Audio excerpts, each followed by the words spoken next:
Hello everyone.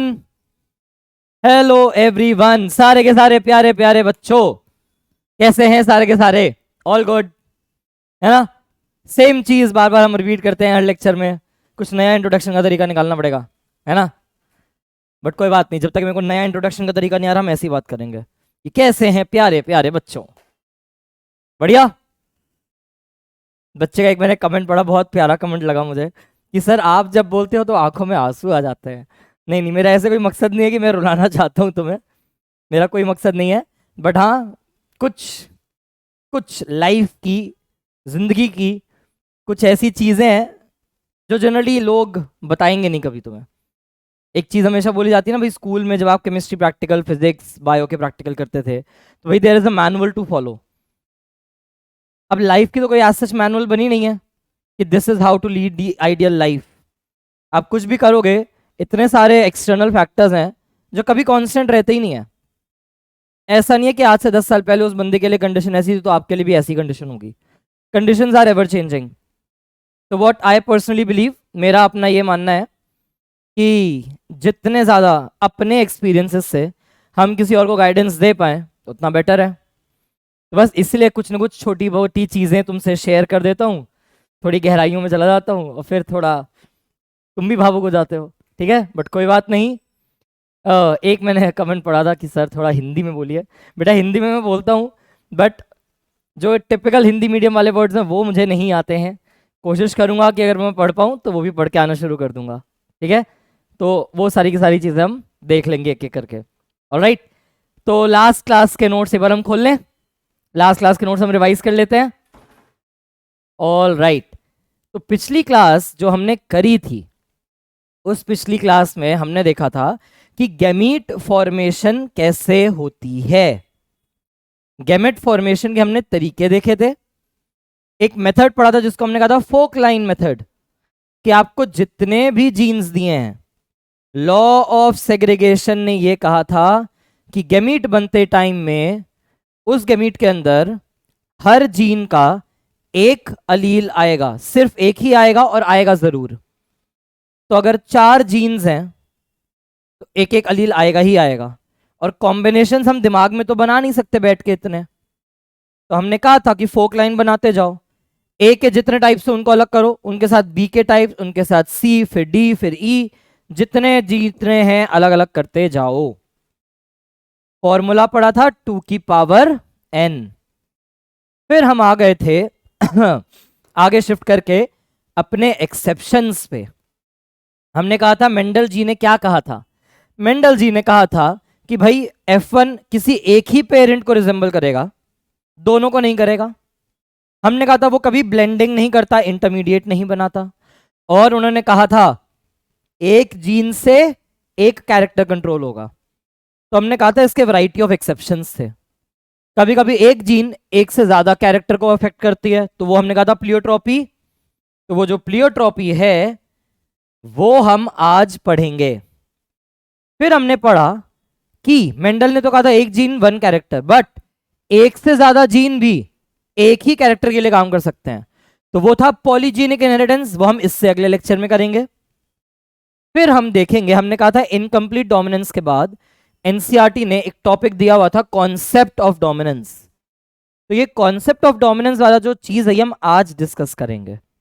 Last lecture में भी बताया था कि इनकम्प्लीट डोमिनेंस के बाद जो कॉन्सेप्ट ऑफ डोमिनेंस है वो अभी हमने नहीं टच किया था, अलग तरीके से हम उसे समझेंगे थोड़ा। प्लियोट्रॉपी को हम आज कवर करेंगे और एक नया कॉन्सेप्ट देखेंगे, मल्टीपल एलीलिज्म। अभी तक डे 1 ऑफ जेनेटिक्स से लेके अभी डे 3 ऑफ जेनेटिक्स तक हर बार तुमने क्या देखा था कि मैंने हर बार जब एक जीन बनाई तो मैंने कहा था 2 अलील 2 अलील 2 अलील 2 अलील। बट हकीकत फिर से थोड़ी अलग है। एक ही जीन के 2 से ज्यादा भी अलील हो सकते हैं, तो उसको हम कहेंगे मल्टीपल अलीलिज्म। तो आज के आपके लेक्चर में हम मल्टीपल अलीलिज्म, प्लियोट्रॉपी और कॉन्सेप्ट ऑफ डोमिनेंस, इन सब को डिस्कस करेंगे, ठीक है? All these will be discussed today. तो रेडी है? सेम तरीका, फोन वगैरह को, सारे टैब वगैरह को DND पे डालो, कोई नोटिफिकेशन नहीं आनी चाहिए क्लास के दौरान। घर वालों को बोल दो भाई अग्रिम सर ने अपनी क्लास स्टार्ट कर दी है और अग्रिम सर ने बोल रखा है कि बीच में उठ के किसी भी काम के लिए कोई नहीं जाएगा।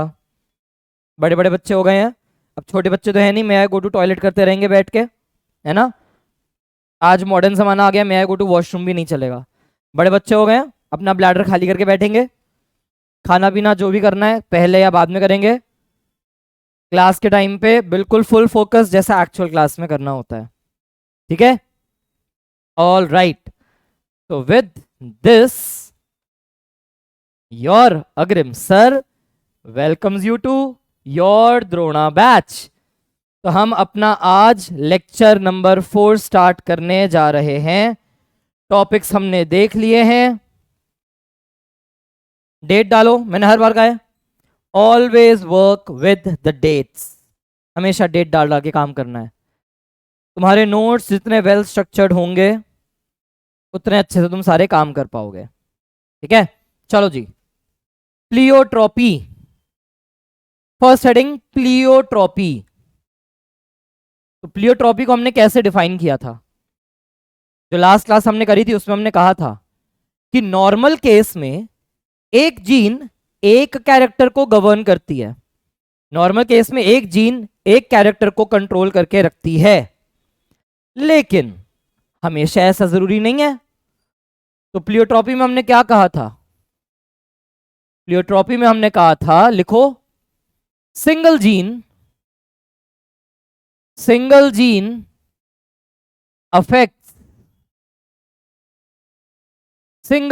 affects more than one character. Single gene affects, gene एक ही है लेकिन एक से ज्यादा कैरेक्टर कंट्रोल किए जा रहे हैं, तो ये कहलाएगा pleiotropy. A single gene is affecting more than one character. Normal case क्या था? मेंडल जी ने क्या कहा था? मेंडल जी ने कहा था that single gene controls single character. But हम एक्सेप्शन पढ़ रहे हैं मेंडल जी का, तो एक्सेप्शन में हमने नाम दिया था प्लियोट्रॉपी। डेफिनेशन हमने लिख दी है, जीन एक ही है लेकिन उस एक जीन की वजह से बहुत सारी चीजें अफेक्ट होती हैं। बिल्कुल ऐसे समझो, कभी जैसे ताश है, ठीक है, तो ताश का कभी पत्ते का घर अगर हम देखते हैं इस तरीके से कि भाई बहुत सारे ताश रख दिए, है ना, इस तरीके से ताश टिका देते हैं और प्लेइंग कार्ड्स का एक टावर बना देते हैं।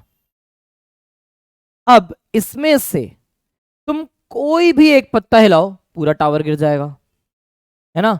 मान लो तुमने ये वाला एक जो प्लेइंग कार्ड था, ताश का पत्ता था, तुमने ये ताश का पत्ता यहां से गिरा दिया, तो बाकी सब ऐसे ही थोड़ी टिके होंगे, सब गिर जाएंगे। तो ऐसे ही हमारे सेल के अंदर बहुत सारे मेटाबॉलिक पाथवेज कनेक्टेड होते हैं। कहीं पे ए से बी बनता है, कहीं ए से सी बनता है, हो सकता है सी से डी बने, हो सकता है सी से ई बने, डी बनेगा तो आगे कोई और प्रोडक्ट बन जाएगा क्यू, ई बनेगा उससे आगे कोई प्रोडक्ट बन जाएगा एफ। तो ऐसे बहुत सारे मेटाबॉलिक पाथवेज हमारे जुड़े होते हैं। अब मान लो गलती से भी जो जीन यहां काम कर रही है, बी से सी के कन्वर्जन में कोई जीन काम कर रही है, अब तुम्हारी ये जीन ने काम करना छोड़ दिया, इस जीन में खराबी आ गई, तो कोई बात नहीं, ए से बी बन रहा है लेकिन बी से सी नहीं बन पाएगा, बी से सी बनना रुक गया। अब अगर बी से सी नहीं बनेगा तो आगे डी नहीं बन सकता, आगे ई नहीं बन सकता। सी का कन्वर्जन डी और ई में होना था ना, वो हो ही नहीं सकता। तो यहां की जीन सही है, यहां की जीन सही, इस कन्वर्जन वाली जीन सही, इस कन्वर्जन वाली जीन सही, बट क्या ये चारों जीन कुछ भी काम कर पाएंगे? क्या ये चारों जीन कुछ भी काम कर पाएंगे? नहीं कर पाएंगे, क्योंकि तुम्हारी ये वाली जो पाथवे है ये नहीं हो पा रही। This pathway is not working. तो एज अ रिजल्ट आगे कुछ भी हो काम नहीं होगा, सारे काम बंद हो जाएंगे। तो एक जीन की वजह से सी तो रुका ही रुका, ना डी बनेगा ना ई बनेगा। डी और ई नहीं बनेंगे तो एफ और क्यू भी नहीं बनेंगे। तो एक जीन की वजह से कितनी सारी चीजें अफेक्ट हो रही हैं। इस कॉन्सेप्ट को, इस फिनोमेना को आप बोलते हो प्लियोट्रॉपी। ठीक है, कॉन्सेप्ट क्लियर है? कॉन्सेप्ट क्लियर है सबको? प्लियोट्रॉपी में एक जीन की वजह से आगे की बहुत सारी पाथवेज अफेक्ट हो जाती हैं। तो जीन एक खराब हो रही है बट आगे मल्टीपल इफेक्ट्स लगने लगते हैं, तो this is known as pleiotropy. ठीक, पहला एग्जाम्पल है हम जो देखेंगे वो है स्टार्च सिंथेसिस इन पी। इसके अलावा प्लियोट्रॉपी में ही हम एक और एग्जाम्पल पढ़ेंगे, फिनाइल कीटोनूरिया। एक डिजीज होती है ये, और आगे जाके हम एक डिजीज और पढ़ेंगे, सिकल सेल अनीमिया। ये इनकी स्टैंडर्ड शॉर्ट फॉर्म्स हैं जो यूज की जाती हैं। तो हमारे सिलेबस के अकॉर्डिंग अगर हम प्लियोट्रॉपी की बात करेंगे तो हमें इन तीन को डिस्कस करना है। Start synthesis in garden P जो मेंडल जी का काम था, फिर एक डिजीज पढ़ेंगे फिनाइल कीटोनूरिया, एक डिजीज पढ़ेंगे सिकल सेल एनीमिया। इसको हम बिल्कुल बाद में पढ़ेंगे, ये अभी नहीं पढ़ेंगे।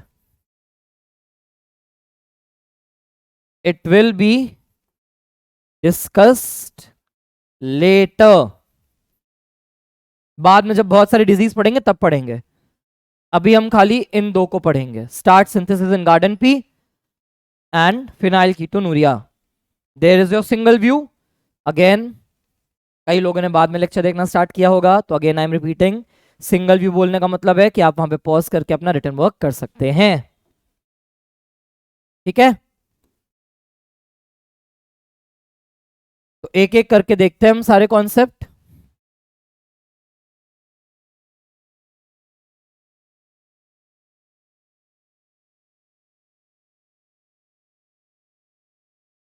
चलो सबसे पहली चीज डिस्कस करते हैं, लिखो starch synthesis in garden P.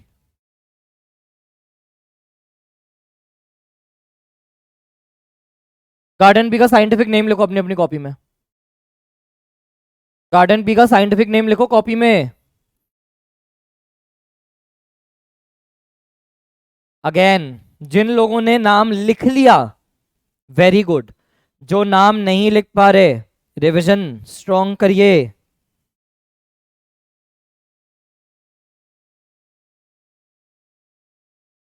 Pisum sativum. तो प्लियोट्रॉपी के अंदर the first thing which you are discussing is starch synthesis in garden pea. क्या होगा यहां पे जब हम स्टार्ट सिंथेसिस की बात करते हैं, तो यहां पर जो जीन है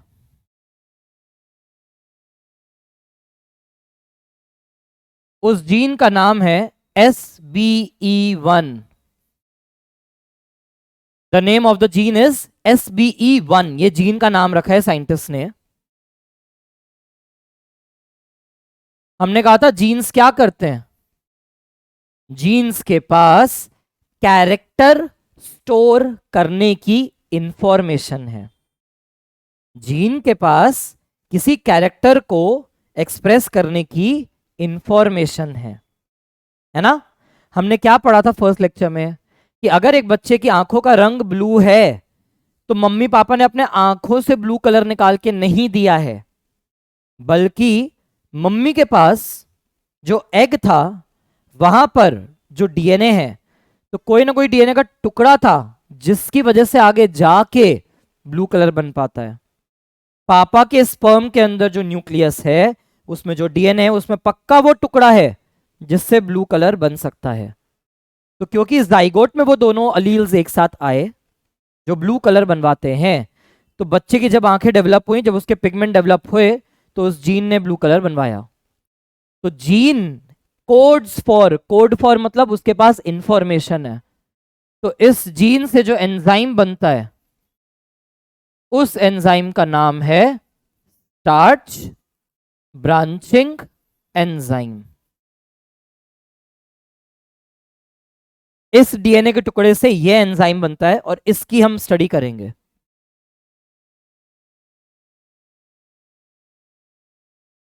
बार बार इतना बड़ा नहीं लिखेंगे SB1, हम इसे बी जीन लेके चलेंगे सिंपली। तो जीन इज SBE1, शॉर्ट में उसे बी जीन बोलेंगे। क्या ये कर रहा है? स्टार्च ब्रांचिंग एंजाइम बनवाएगा। ठीक है, कैसे एक्सपेरिमेंट चलेगा देख लो एक बार। लिख लो यहां का मटेरियल, लिख लो ये वाला पॉज करके यहां पे। कई बच्चे साथ साथ लिख लेते हैं, वेरी गुड। जो नहीं लिख पाते पॉज करके लिख लिया करो। तो अब इसका हम क्रॉस देखते हैं कि क्रॉस कैसे कैसे बनेगा। Let us look at the cross.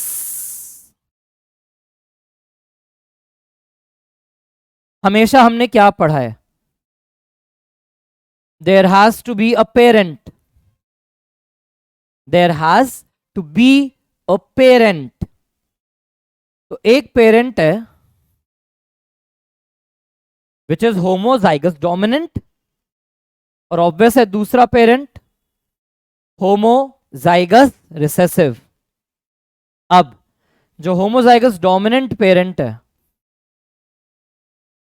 इनके सीड बनते हैं राउंड। हमने क्या पढ़ा था? मेंडल के केस में राउंड सीड्स वो डोमिनेंट, रिंकल्ड व रिसेसिव। तो ये राउंड सीड हो गए और ये क्या हो गए हमारे?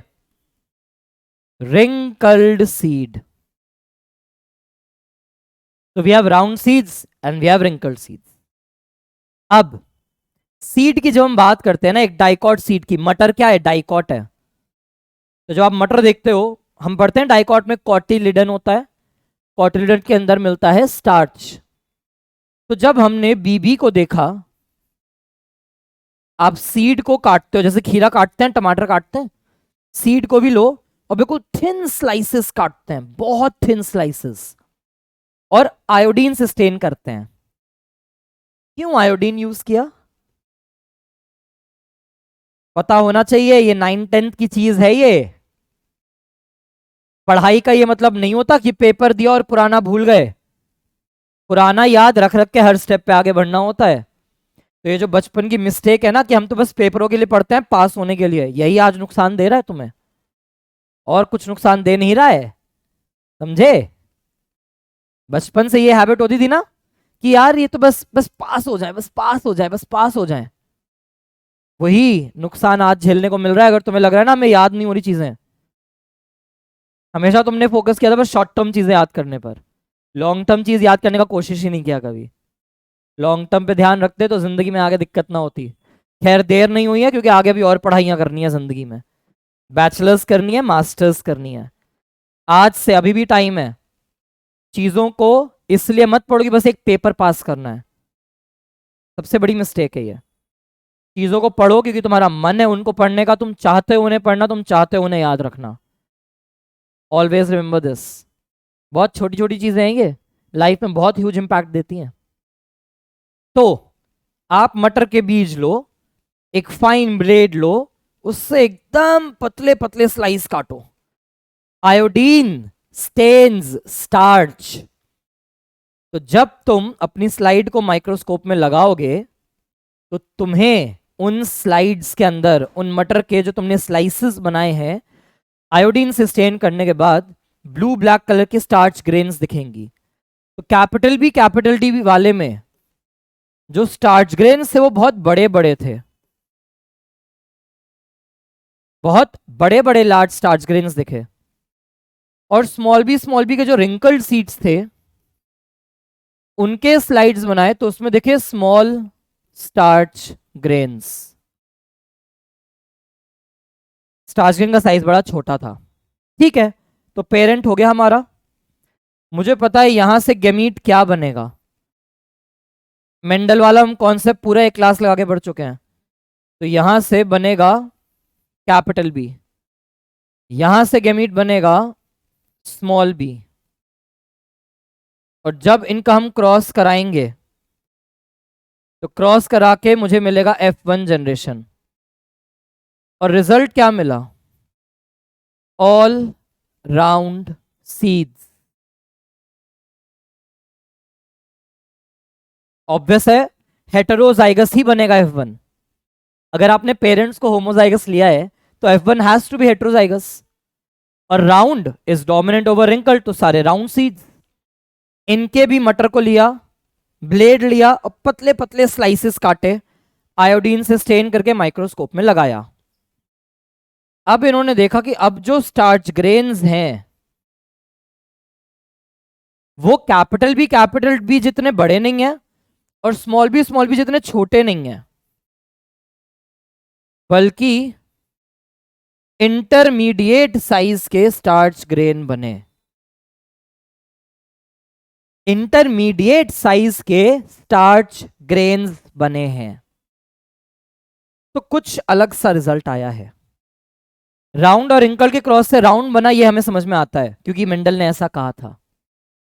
लेकिन यही सेम जीन लार्ज और स्मॉल स्टार्च ग्रेन के क्रॉस के लिए इंटरमीडिएट स्टार्च ग्रेन्स बना रहा है, तो ये थोड़ा अलग हुआ यहां पे। कोई नहीं, आगे देखते हैं। अगर हम आगे चलते हैं, आगे अगर हम चलें तो हमें पता है कि अब इसी F1 को अगर हम देखेंगे, इसी F1 को देखते हैं, तो ये कैपिटल बी स्मॉल बी था। गैमीट क्या बनेंगे, capital B gametes and small B gamete. F2 के लिए हमेशा क्या कराते हैं हम, F1 की सेल्फिंग। तो हमने कहा था इसको हम बेस्ट पनेट स्क्वायर से देख सकते हैं।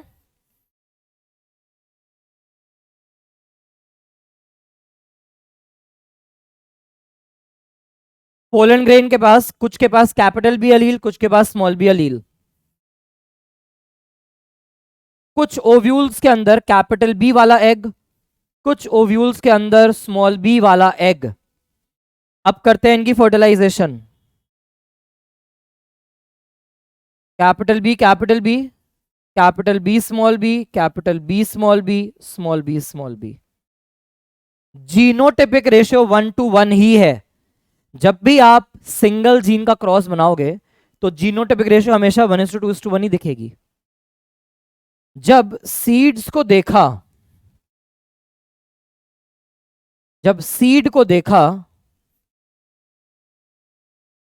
तो round seed, round seed, round seed और रिंकल्ड सीड,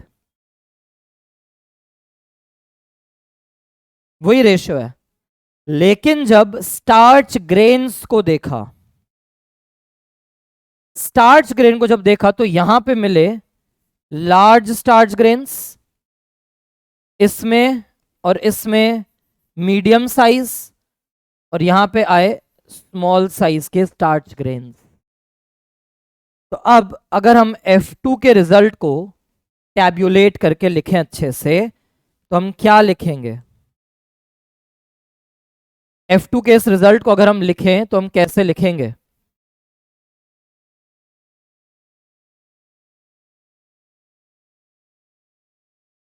कैपिटल बी है, कैपिटल बी स्मॉल बी है, स्मॉल बी है। यही रिजल्ट देखा हमने। कैपिटल बी एक बार है 4 में से, कैपिटल बी स्मॉल बी 2 है 4 में से, स्मॉल बी एक है 4 में से। अब अगर मैं देखूं,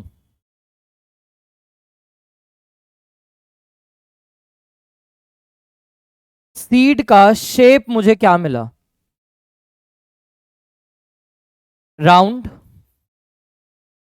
राउंड और रिंकल्ड। तो राउंड कितने हैं टोटल? 3 हो गए। रिंकल्ड कितना है? सिर्फ एक। तो मुझे सीड शेप में क्या दिख रहा है? 3:1 का फिनोटिपिक रेशियो। लेकिन यही सेम जीन स्टार्च ग्रेन के साइज को अफेक्ट कर रहा है। क्या टॉपिक पढ़ रहे हैं हम? रिलेट कर पा रहे हो? अब प्लियोट्रॉपी पढ़ रहे हैं हम। जीन एक ही होगी बट इट विल अफेक्ट एक से ज्यादा कैरेक्टर। तो हम यहां पे साफ साफ देख पा रहे हैं कि जीन एक ही है, ये सीड का शेप और स्टार्च ग्रेन का साइज दोनों सेम टाइम पर कंट्रोल कर रहा है। F1 हमने देखा तो राउंड सीड तो बने, लेकिन इंटरमीडिएट स्टार्च ग्रेन हो गए। जब F1 से F2 पे आए तो हमने देखा राउंड राउंड राउंड, सीड का शेप राउंड रिंकल 3:1 रेशियो दिखा रहा है। तो ये क्या कहला रहा है मेरा? Complete dominance. स्टार्च ग्रेन का साइज क्या था? कैपिटल बी के केस में मेरे स्टार्च ग्रेन्स थे large. Capital B small B के केस में मुझे क्या देखा? इंटरमीडिएट स्टार्च ग्रेन, जिसे हमने लिखा एम, मीडियम साइज। और स्मॉल बी में हमें मिले स्मॉल स्टार्च ग्रेन्स। तो यहां रेशियो क्या दिख रही है मुझे? अलग अलग है ना तीनों, तो तीनों को अलग अलग लिख देंगे। 1:2:1। जीनोटाइपिक रेशियो तो वही है। अगर मैं जीनोटाइप की बात करूं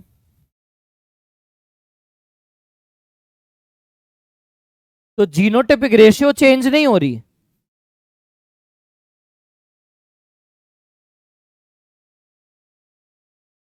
जीनोटाइपिक रेशियो 1:2:1 ही रह रही है।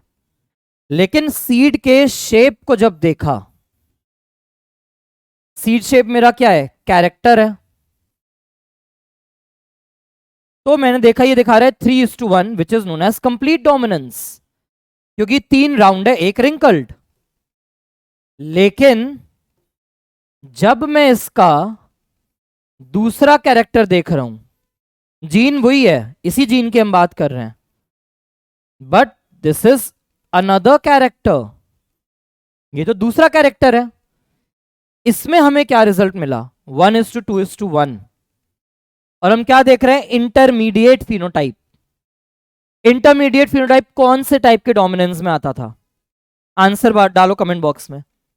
इंटरमीडिएट टाइप कौन से डोमिनेंस पैटर्न में आता था? Correct, incomplete dominance.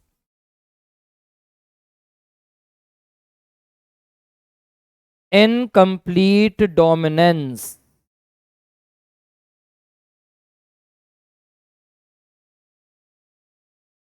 ये पैटर्न इनकम्प्लीट डोमिनेंस है।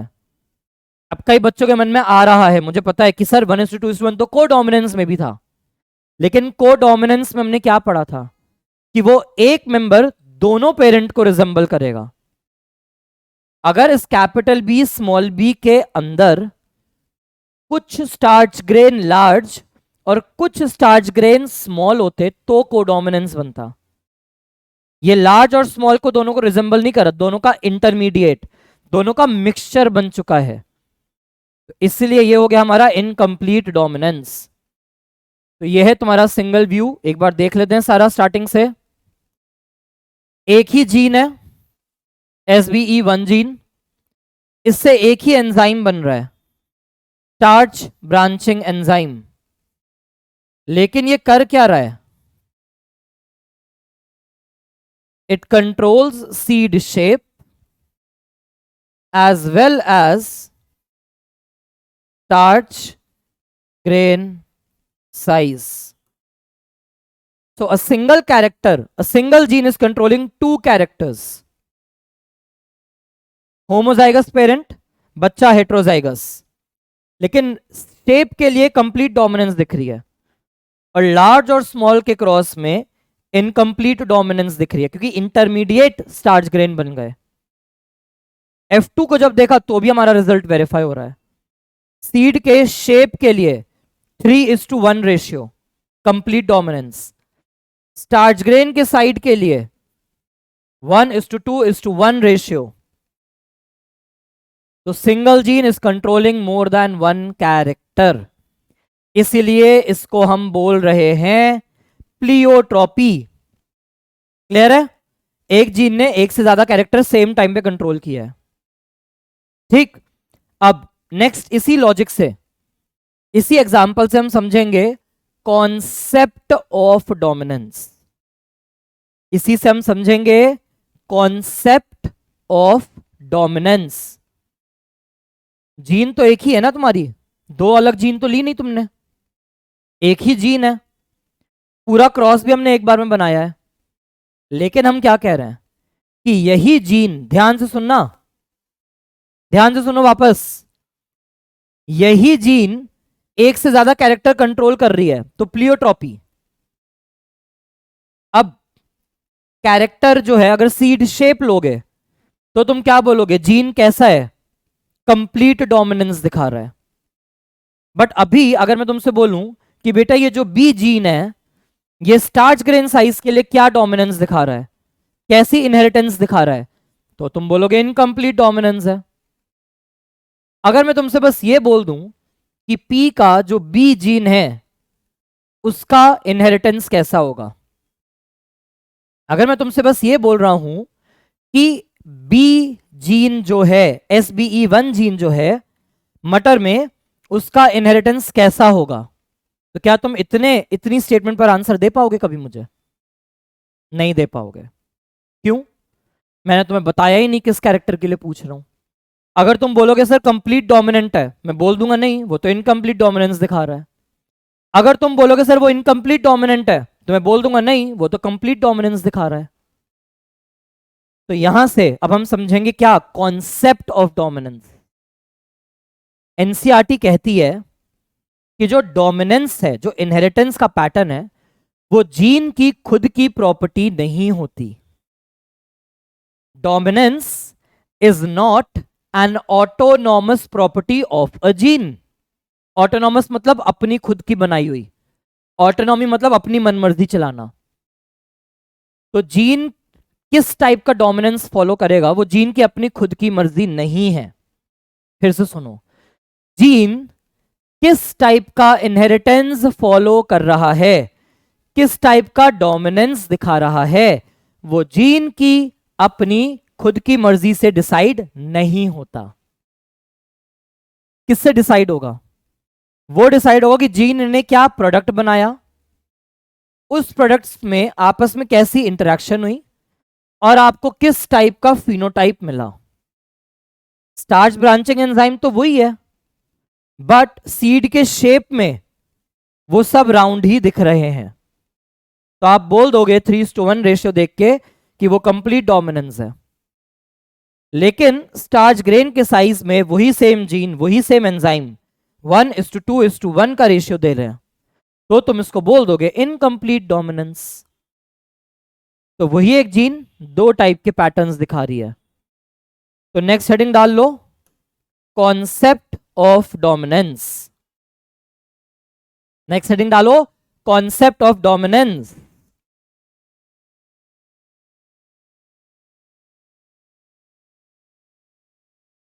Concept of dominance,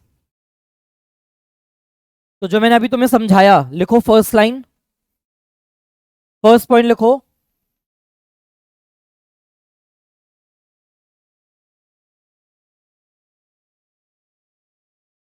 dominance is not an autonomous feature of a gene. लिखो, dominance is not an autonomous feature of a gene. Dominance gene की अपनी मर्जी का फीचर नहीं है। ऑटोनॉमस मतलब अपनी मन मर्जी का। कल को तुम अपने मर्जी के मालिक बन जाओ, तुम्हें पापा मम्मी बुआ फूफा दादा दादी चाचा चाची मौसी मौसा जी भाई बहन, तुम्हें किसी की ना सुननी पड़े, जो तुम्हारा मन है तुम एग्जैक्टली वही करोगे, तो तुम 100% ऑटोनॉमस हो चुके हो। तो dominance is not the autonomous feature of a gene और the product that it has information for. हमने क्या देखा, जीन थी हमारी SB1 जीन, और प्रोडक्ट क्या था, स्टार्च ब्रांचिंग एंजाइम। तो ना तो उस प्रोडक्ट ना ही उस जीन का फीचर अपनी मर्जी का डोमिनेंस होगा। कैसे पता चलता है dominance? It depends on the gene product and the production of a particular phenotype।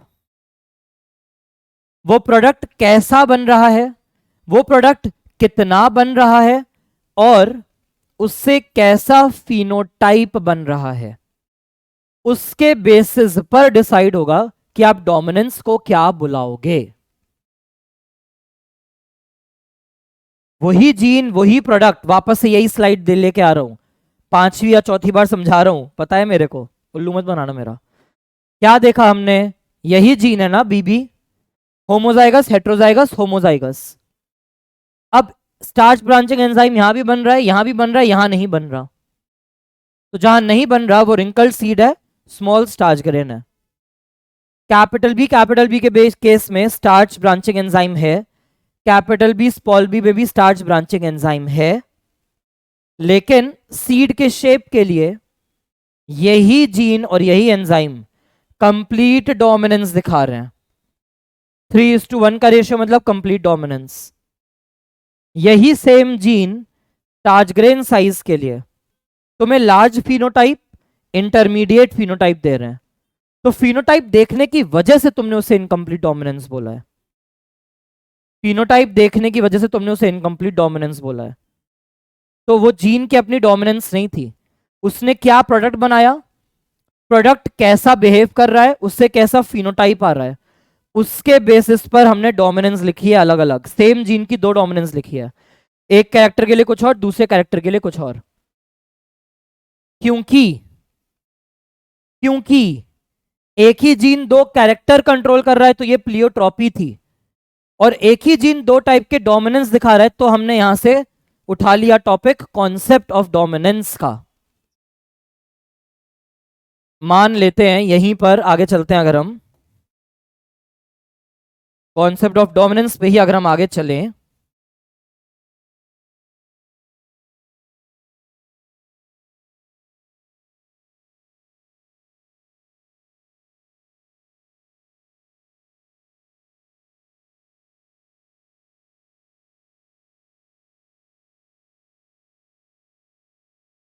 तो इस कॉन्सेप्ट ऑफ डोमिनेंस में हम क्या देख सकते हैं। मान लेते हैं मैंने जीन ले ली फ्लावर कलर की,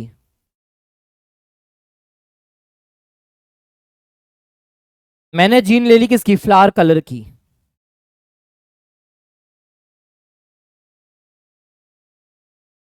मेरे पास एक फूल है जो रेड है,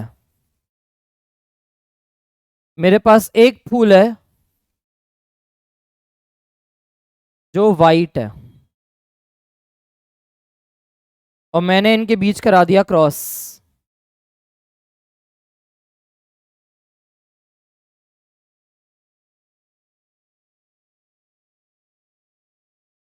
इनके बीच मैंने कराया क्रॉस, ठीक है। अब अगर इनके क्रॉस से सारे बच्चे रेड बने, सारे बच्चे रेड फ्लावर के बने हैं, तो मैं इस डोमिनेंस को क्या बोलूंगा, ये मेरे पेरेंट्स हैं,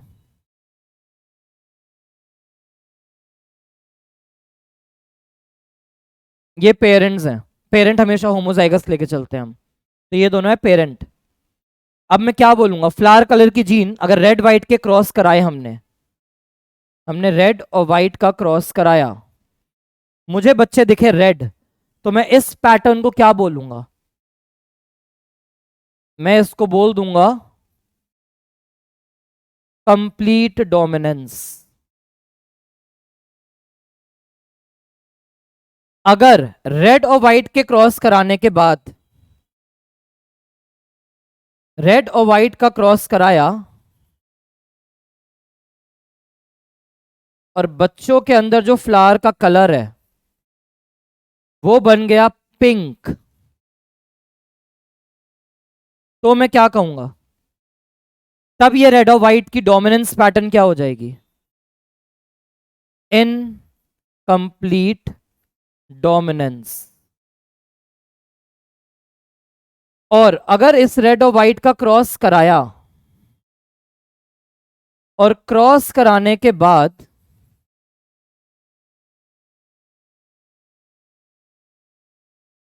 मुझे रेड फ्लावर के अंदर मुझे व्हाइट व्हाइट पैचेस भी दिख रहे हैं, वो रेड भी है वो व्हाइट भी है, दोनों दिखा रहा है।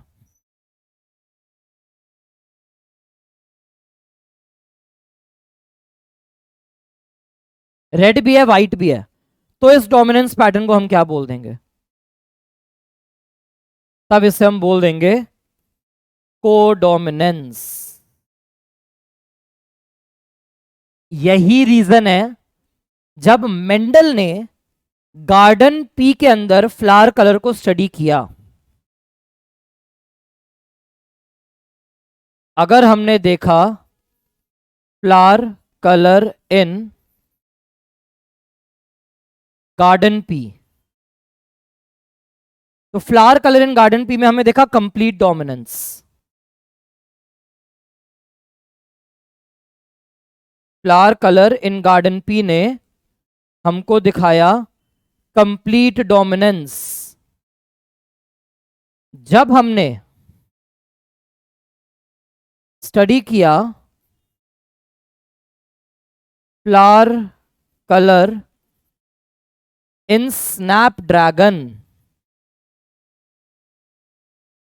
जब हमने स्टडी किया फ्लावर कलर इन स्नैपड्रैगन, तो वहां पे पिंक कलर्स मिल रहे थे, तो इसलिए हमने उसको बोल दिया था इनकम्प्लीट डोमिनेंस। और जब हमने एग्जाम्पल लिखा फ्लावर कलर इन कैमिलिया, अगर तुम्हें लग रहा है ये कैमिलिया क्या है तो लास्ट क्लास के नोट्स और लास्ट क्लास का एक बार कोडोमिनेंस का लेक्चर देखना। तो फ्लावर कलर इन कैमिलिया में जो हमने देखा, तो हमने कहा था उसमें एक ही पेटल में रेड और व्हाइट दोनों दिख जाते हैं, ना तो प्योर रेड है ना प्योर व्हाइट ना पिंक, रेड और व्हाइट दोनों दिख रहे हैं, तो उसको हमने बोल दिया कोडोमिनेंस। तो अलग अलग प्लांट्स में फ्लावर कलर की जीन का डोमिनेंस अलग अलग है, तो आप कभी भी ये नहीं बोल सकते कि भाई फ्लावर कलर की जीन हमेशा कंप्लीटली डोमिनेंट है। आप नहीं बोलोगे फ्लावर कलर की जीन हमेशा इनकम्प्लीट है या हमेशा कोडोमिनेंट है।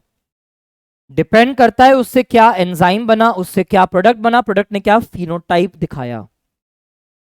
अगर आपका F1 एक ही पेरेंट को रिजेंबल करता है तो कंप्लीट डोमिनेंस, अगर आपका F1 इंटरमीडिएट बना देता है तो इनकम्प्लीट डोमिनेंस, अगर आपका F1 दोनों को रिजेंबल करता है तो कोडोमिनेंस। ठीक है, यहां पे राउंड के लिए F1 ने एक ही को रिजेंबल किया तो कंप्लीट डोमिनेंस। सेम एग्जांपल में स्टार्चग्रेन ने इंटरमीडिएट साइज दिखा दिया इसलिए इनकम्प्लीट डोमिनेंस। तो this is the concept of dominance. ठीक है, सिंगल व्यू में देख लो, यही है कॉन्सेप्ट ऑफ डोमिनेंस। आप डायरेक्टली नहीं बोल सकते flower colour will always be dominant, अलग अलग फिनोटाइप में अलग अलग चीजें नजर आएंगी। यहां हमने क्या पढ़ा था, कई जगह वॉयलेट या कई जगह पर्पल लिख दिया जाता है इसको, इसका क्रॉस जब आप वाइट से कराओगे तो आपको बच्चे सारे पर्पल ही दिखेंगे। ठीक है, तो this is the concept of dominance. अब हुआ क्या है ऐसा कि ये चीजें चेंज हो रही हैं? तो एनसीईआरटी हमें ये कहती है, मान लेते हैं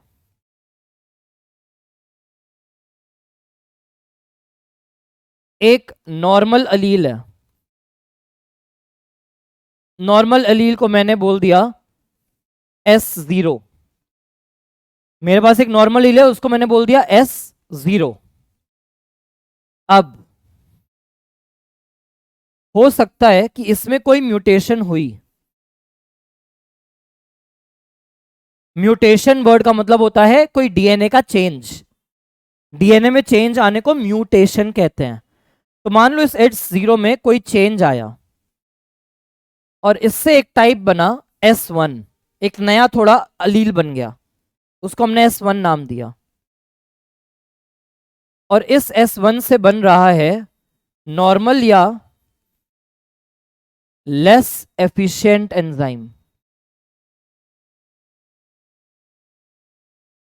इससे बना नॉर्मल या लेस एफिशिएंट एंजाइम। तो अगर ये केस है तो जनरली फिनोटाइप में चेंज नहीं आता। ऐसे रियलिटी में बहुत सारे केसेस हैं कि म्यूटेशन होने के बाद भी अलील में कोई चेंज नहीं आता, उसके फिनोटाइप से कोई चेंज नहीं आता। इसी S0 में मान लो किसी और ऑर्गेनिज्म में कोई और म्यूटेशन हुई, उससे कोई टाइप बना S2। S2 एंजाइम तो बना रहा है लेकिन नॉन फंक्शनल एंजाइम। S2 वाले अलील से एंजाइम बन रहा है लेकिन ऐसा एंजाइम जो काम नहीं कर रहा। अगर एंजाइम काम नहीं करेगा तो ऑब्वियसली फिनोटाइप बदल जाएगा। There will be a change in phenotype. और एक तीसरा केस क्या हो सकता है कि इस S0 अलील में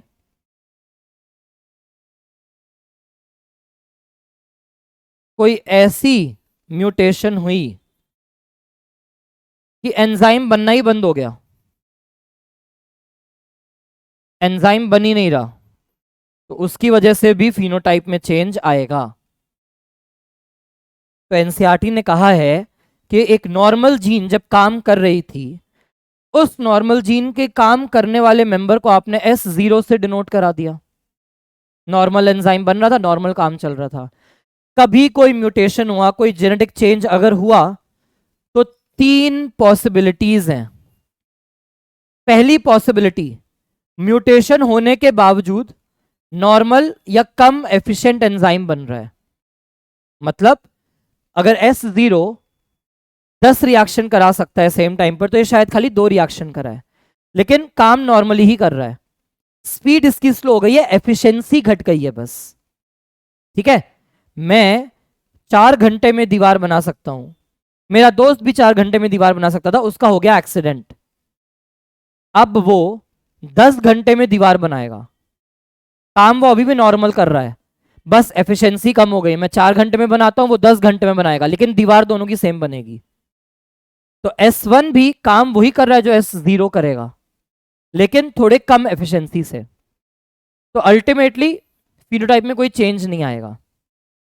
बाकी दो पॉसिबिलिटी क्या है म्यूटेशन की, कि एंजाइम बन रहा है लेकिन नॉन फंक्शनल।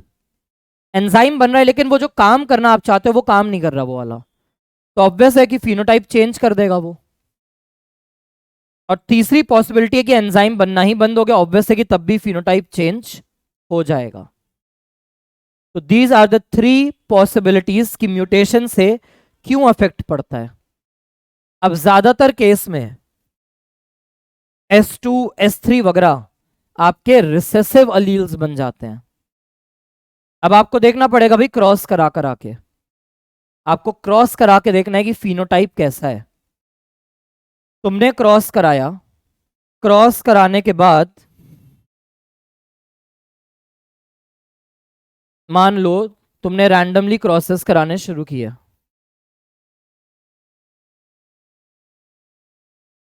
आप क्रॉस करा रहे हो,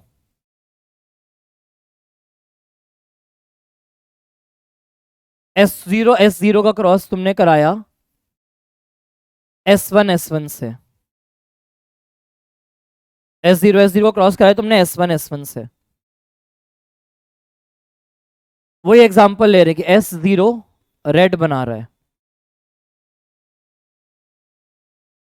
S1 भी मेरा रेड बना रहा है, तो S0 S1 भी मेरा क्या दिखेगा, रेड। ये भी रेड है, ये भी रेड है। क्यों? हमने क्या कहा, S1 भी नॉर्मल एंजाइम बना रहा है, फिनोटाइप में कोई चेंज नहीं है, तो तुम्हारा S0 S1 भी रेड बना। सेकेंड केस, S2 में फिनोटाइप का चेंज है, वाइट कलर बन रहा है, S3 में फिनोटाइप का चेंज है, वाइट कलर बन रहा है। तो अब अगर मैं S0 का क्रॉस S2 से कराऊं, ये है मान लो मेरा रेड, ये है मेरा वाइट, क्रॉस करके ये S0 S2 बना। अब अगर इस कॉम्बिनेशन से रेड बना तो मैं बोलूंगा कि भाई कंप्लीट डोमिनेंस चल रही है। अगर इससे पिंक बन गया तो मैं बोलूंगा इनकम्प्लीट डोमिनेंस चल रही है। अगर इससे रेड और वाइट दोनों बन रहे हैं तो मैं बोलूंगा को डोमिनेंस चल रही है। सेम चीज इसी S0 को क्रॉस S3 से कराया, बच्चे S0 S3 बने, वापस से सेम कंडीशंस, सेम कंडीशंस।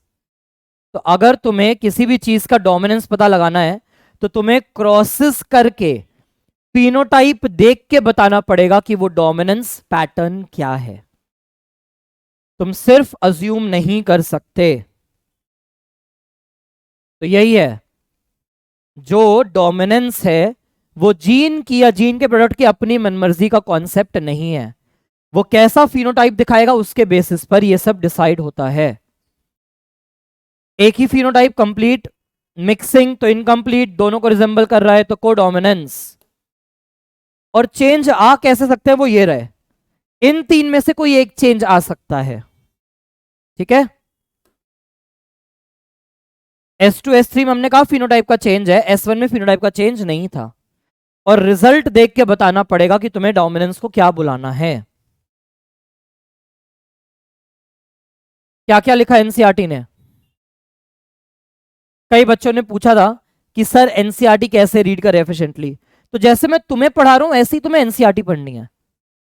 अपना लेक्चर तुमने सुना, तुमने नोट्स बना लिए, मैं हमेशा कह रहा हूं लेक्चर बहुत ध्यान से सुनो, मन में साथ साथ बहुत चीजें बैठनी चाहिए। अब तुमने अपनी कॉपी खोली, कॉपी खोलने के बाद आपने अपनी सारी पढ़ाई करी, पढ़ाई करने के बाद एनसीईआरटी खोलो और अंडरलाइन करते करते दिमाग में रिकॉल करो कि हाँ मैंने कॉपी में ये पढ़ा था, हाँ सर ने वीडियो में ये बोला था। तो इन्होंने क्या बोला, we are taken example of a gene that has the information for the enzyme. कोई भी एंजाइम ले लो, दो कॉपीज है इस जीन की, मतलब क्या है कि दो अलील्स हैं इसके। Let us assume as is more common that normal allele produces normal enzyme. Commonly हम यही मानते हैं normal allele normal enzyme which is needed for transformation of a substrate S। S को तुम्हें किसी चीज में कन्वर्ट करने के लिए इस एंजाइम की हेल्प चाहिए। अब इन्होंने क्या बोला कि थ्योरेटिकली जो मॉडिफाइड अलील है, मॉडिफाइड अलील बोलने का मतलब क्या है, S1 S2 S3 ये मेरे म्यूटेशन से बने, ये मॉडिफाइड अलील्स हैं। तो हो सकता है नॉर्मल या लेस एफिशिएंट एंजाइम बनाए, या कोई ऐसा चेंज आया कि नॉन फंक्शनल एंजाइम बना, या ऐसा चेंज आया कि एंजाइम बनना बंद हो गया। पहले वाले केस में क्या होगा, मॉडिफाइड अलील इक्वल है अनमॉडिफाइड अलील के, कोई चेंज नहीं है। They will produce same phenotype या ट्रेट। डे 1 वाला लेक्चर खोलना, वहां देखना, हमने कहा था फिनोटाइप और ट्रेट सेम ही चीज है। They will result in the transformation of substrate S. ऐसे इक्विवेलेंट अलील पेयर्स बहुत कॉमन हैं। लेकिन अगर allele produces a non functional enzyme या नो एंजाइम, सेकंड और थर्ड वाला केस है, तो फिनोटाइप में बी अफेक्टेड, फिनोटाइप चेंज होगा। अब ये जो फिनोटाइप है, it will only be dependent on the functioning of the unmodified allele. Unmodified allele के ही काम करने के तरीके पर डिपेंड करेगा कि आपका फिनोटाइप कैसा बनेगा। अगर अनमॉडिफाइड अलील ने ऐसा कुछ काम किया कि बच्चे सारे के सारे ही रेड बन गए, रेड और व्हाइट के क्रॉस में, तो आप बोल दोगे S0 is completely dominant over S2। Unmodified allele is completely dominant over unmodified allele, ये मॉडिफाइड अलील। अगर ऐसा क्रॉस होने पर रिजल्ट पिंक आए तो आप बोलोगे वो इनकम्प्लीट डोमिनेंट है। और अगर दोनों फिनोटाइप मिलेंगे तो आप बोल दोगे वो कोडोमिनेंट है। जो भी अनमॉडिफाइड अलील है विच represents original phenotype is the dominant अलील। और मॉडिफाइड अलील जनरल केसेस में रिसेसिव निकलता है। कई बार ऐसा भी हो सकता है कि जो मॉडिफाइड अलील हो वो अनमॉडिफाइड को डोमिनेट कर जाए, ऐसा हो सकता है। अगर तुमने इन दोनों का क्रॉस कराया और बच्चे सारे के सारे वाइट हो जाएं, तो हो सकता है कि ये मॉडिफाइड अलील डोमिनेंट बन जाए। हमने डोमिनेंट रिसेसिव का क्या कॉन्सेप्ट पढ़ा था? डोमिनेंट और रिसेसिव का कॉन्सेप्ट था कि होमोजाइगस का क्रॉस कराने के बाद हेटेरोजाइगस में तुम्हें क्या फिनोटाइप दिखेगा, उससे तुम डोमिनेंस डिसाइड करोगे। ठीक है, क्लियर? तो ये है सारा का सारा तुम्हारा प्लियोट्रॉपी का कॉन्सेप्ट, कॉन्सेप्ट ऑफ डोमिनेंस। ये वाले पैराग्राफ थे जो एनसीईआरटी ने इनकम्प्लीट डोमिनेंस के बाद दिए थे। फिर प्लियोट्रॉपी का सेकेंड एग्जाम्पल, प्लियोट्रॉपी का second example phenylketonuria. Second example लिखो, फिनाइल कीटोनूरिया, PKU।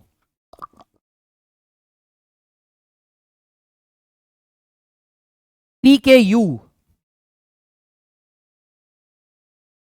PKU के लिए हमें क्या क्या पढ़ना है? पहला चीज,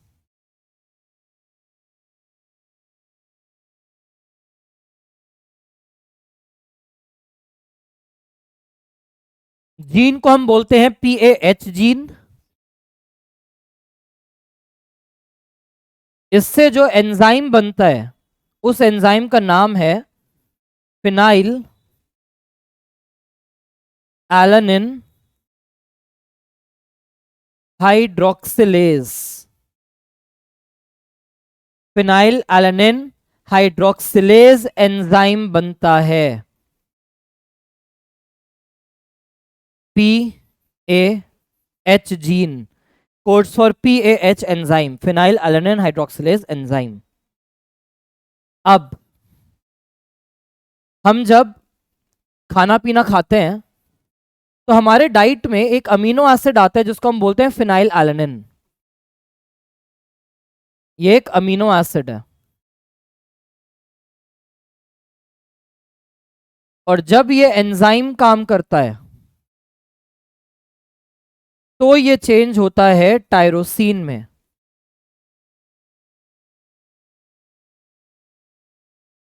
11th में बायोमोलिक्यूल्स नाम का चैप्टर खोलना है एनसीईआरटी का, वहां देखना ये अमीनो एसिड्स मिलते हैं। तो फिनाइल एलानिन को टायरोसिन में कन्वर्ट करने के लिए ये एंजाइम चाहिए।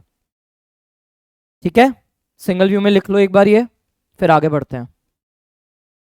सिंगल व्यू में लिख लो,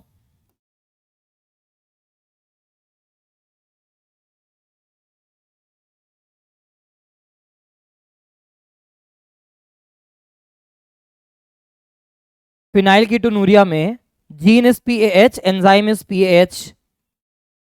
इस कन्वर्जन के लिए, इस अमीनो एसिड को कन्वर्ट करने के लिए ये एंजाइम चाहिए होता है। अब होगा क्या?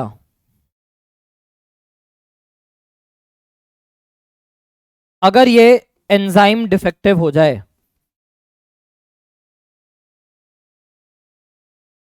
डिफेक्ट इन PAH जीन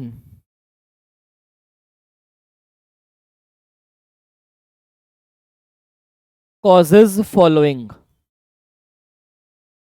एक ही जीन है PAH जीन, इसमें अगर डिफेक्ट होगा तो क्या क्या दिक्कत आएगी? पहला डिफेक्ट, आपका फिनाइल एलानिन टायरोसिन में कन्वर्ट नहीं होगा। Phenylalanine is not converted to tyrosine. ये इसका बिल्कुल डायरेक्ट इफेक्ट है, प्राइमरी इफेक्ट है। लिख लो, defect in PH gene causes, पहला पॉइंट लिखो, phenylalanine is not converted to tyrosine. तो बॉडी को टायरोसिन की डेफिशिएंसी होगी। ये हो गया प्राइमरी इफेक्ट। अब टायरोसिन से ही आगे जाके मेलानिन बनता है, जो हमारे स्किन का कलर है वो मेलानिन पिगमेंट की वजह से आता है। तो मेलानिन नहीं बनेगा,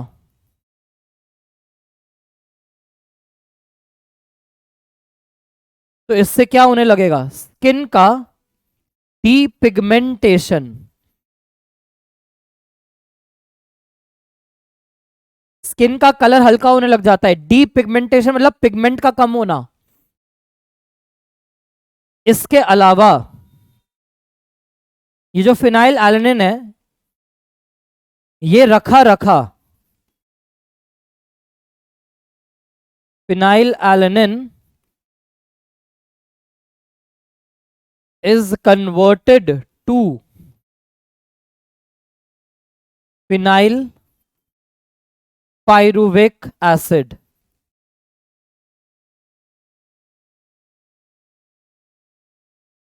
फिनाइल एलानिन टायरोसिन में कन्वर्ट नहीं हो रहा क्योंकि ये जीन काम नहीं कर रही। तो ये फिनाइल एलानिन फिर रखा रखा ऑक्सीडाइज किसमें हो जाता है? फिनाइल पायरुविक एसिड नाम के सब्सटेंस में। ये जो फिनाइल पायरुविक एसिड है, it is poorly absorbed bye kidney. Poorly absorbed bye kidney. तो तुम अपने डाइट में फिनाइल एलानिन खाते जा रहे हो, जीन ये काम कर नहीं रही, तो सारा का सारा phenyl alanine phenyl pyruvic acid में चेंज होके यूरिनेशन से पास होता चला जाएगा।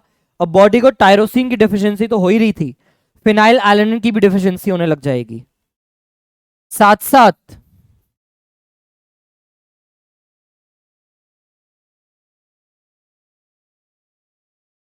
न्यूरॉन्स, जो नर्व सेल्स हैं, उसमें जो पीपीए है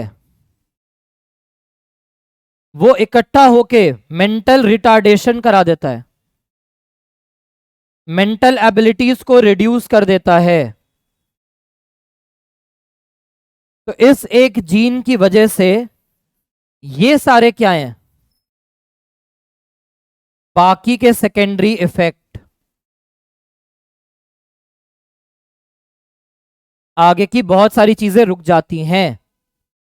तो इसलिए फिनाइल कीटोनूरिया भी आपका प्लियोट्रॉपी के अंदर है।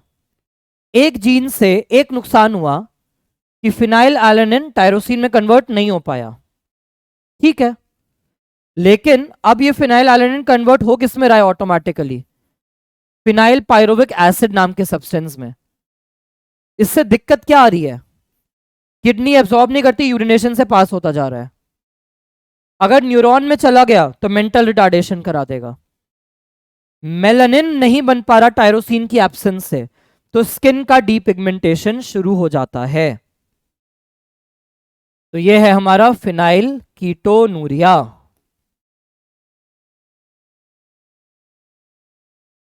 ठीक है, सिंगल व्यू में देख लो।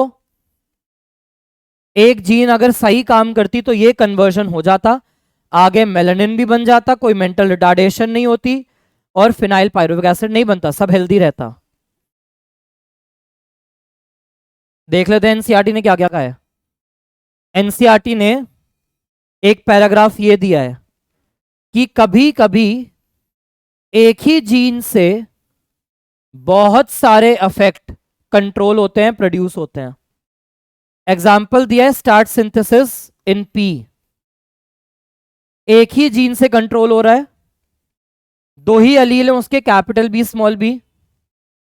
स्टार्च का सिंथेसिस कैपिटल बी में बहुत अच्छे से होता है, इनको होमोजाइगस बोल रहे हैं। बड़े बड़े स्टार्च ग्रेन्स बन रहे हैं। इन कॉन्ट्रास्ट मतलब इसके opposite, small B homozygous condition में कम एफिशिएंसी है, तो इनसे छोटे छोटे स्टार्च ग्रेन्स बन रहे हैं। फिर उन्होंने क्या बोला, कैपिटल बी से राउंड सीड बनेगा, स्मॉल बी से रिंकल सीड बनेंगे, और जो हेटेरोजाइगस मेंबर्स हैं वो सीड तो राउंड बना रहे हैं, लेकिन जो स्टार्च ग्रेन प्रोड्यूस होंगे वो इंटरमीडिएट साइज के हो रहे हैं। तो एनसीईआरटी ने क्या बोला, अगर स्टार्च ग्रेन का साइज कंसिडर करोगे तो आपका फिनोटाइप इनकम्प्लीट डोमिनेंस दिखा रहा है। ठीक है, अगर आप शेप कंसिडर करोगे तो कंप्लीट डोमिनेंस दिख रहा है। फिर एनसीईआरटी में ये आगे जाके 5.5 बहुत आगे जाके एनसीईआरटी ने प्लियोट्रॉपी दी है। ये भी एग्जाम्पल प्लियोट्रॉपी का ही है, लेकिन एनसीईआरटी ने हेडिंग और एक एग्जाम्पल बाद में दिया है कि there are instances where a single gene exhibits multiple phenotype expression. ऐसी जीन को प्लियोट्रॉपिक जीन कहते हैं। क्या बोला था मैंने, ऐसे जीन का इफेक्ट कहां पड़ता है, मेटाबॉलिक पाथवेज पर। A B C D E सब कनेक्टेड थे, अगर एक कन्वर्जन भी रुका तो आगे का सारा कन्वर्जन रुक जाएगा। एग्जाम्पल है फिनाइल कीटोनूरिया। एक ऐसी जीन में चेंज आता है जो फिनाइल एलेनिन हाइड्रोक्सिलेज एंजाइम बना रहा है, एक ही जीन का म्यूटेशन है। अब इससे होता क्या क्या है, मेंटल रिटार्डेशन होती है, बालों में और स्किन में पिगमेंट की कमी हो जाती है। तो एक जीन के डिफेक्ट से मल्टीपल चीजें अफेक्ट हो रही हैं। ठीक है, तो दिस इज योर प्लियोट्रॉपी। और साथ में हमने देख लिया concept of dominance. Concept of dominance में हमने क्या देखा कि आप होमोजाइगस के क्रॉस से F1 के फिनोटाइप को देख के डिसाइड करोगे कि किस टाइप का डोमिनेंस है। एक ही जीन मल्टीपल टाइप के डोमिनेंस भी दिखा सकती है। ठीक है, फिर हमारा आज का लास्ट हेडिंग डाल लो, मल्टीपल अलीलिज्म। आज की लास्ट हेडिंग मल्टीपल अलीलिज्म डाल दो heading. I will be just give me a minute. Multiple allelism,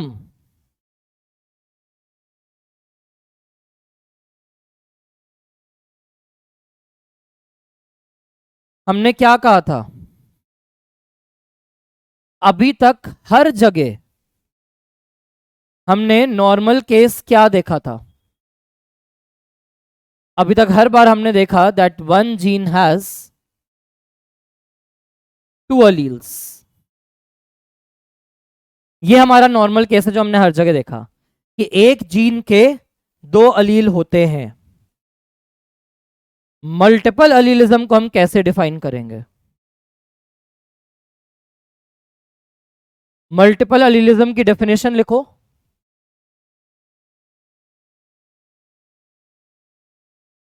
single gene has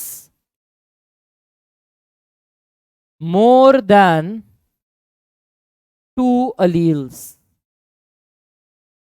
एक ही जीन है बट उसके दो से ज्यादा अलील एग्जिस्ट करें तो उसे आप बोलोगे multiple allelism.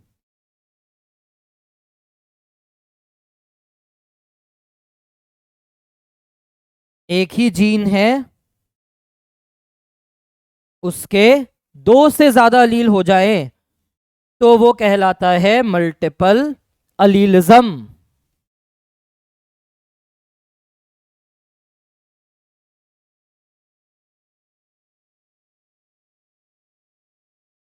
Single gene has more than 2 alleles. This concept is known as multiple allelism.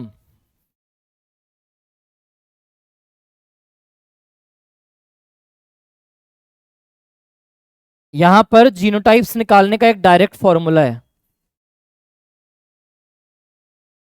कि अगर मल्टीपल अलीलिज्म का केस है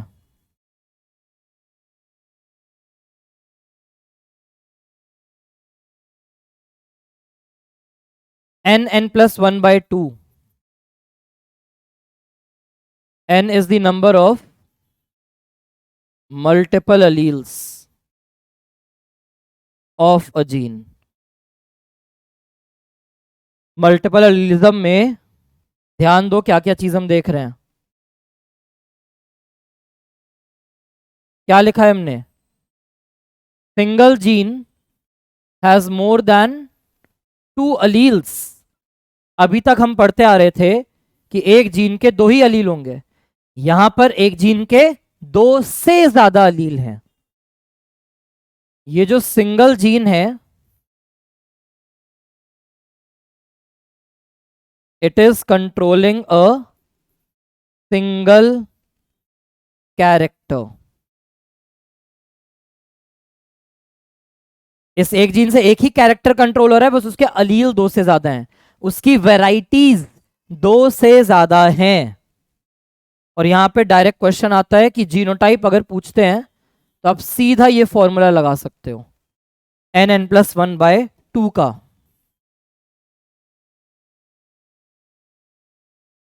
सिंगल व्यू में देख लो इसको। Single gene controlling a single character, बस अलील 2 से ज्यादा है।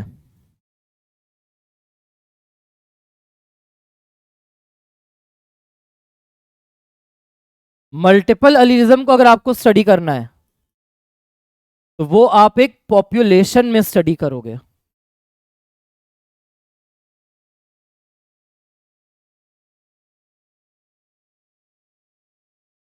क्यों? एक इंडिविजुअल में अगर हम बात करते हैं कि वो एक डिप्लॉयड ह्यूमन है, जैसे हम हैं, हम डिप्लॉयड्स होते हैं, तो एक मेंबर के अंदर आपको खाली 2 ही अलील्स मिल सकते हैं। डिप्लॉयड ह्यूमन है, एक इंसान के अंदर तो 2 ही अलील मिलेंगे ना, एक इंसान के अंदर। दूसरे इंसान के अंदर कोई और डिफरेंट टाइप ऑफ अलील मिल सकते हैं सेम जीन के, तीसरे के अंदर कोई और कॉम्बिनेशन मिल सकता है। तो जब आप बहुत सारे इंडिविजुअल एक ही मेंबर के उठाते हो, एक ही स्पीशीज के, तो वो आपकी बनती है पॉपुलेशन। तो यहां पर आप पॉपुलेशन में स्टडी करते हो। कहने का मतलब है कोई ह्यूमन ए है, कोई ह्यूमन बी है, कोई ह्यूमन सी है, और मान लेते हैं कि मेरे पास जीन है एस, इसके वैरायटीज हैं S1, S2, S3, ये अलग अलग अलील्स हैं इसके। अब ह्यूमन 1 में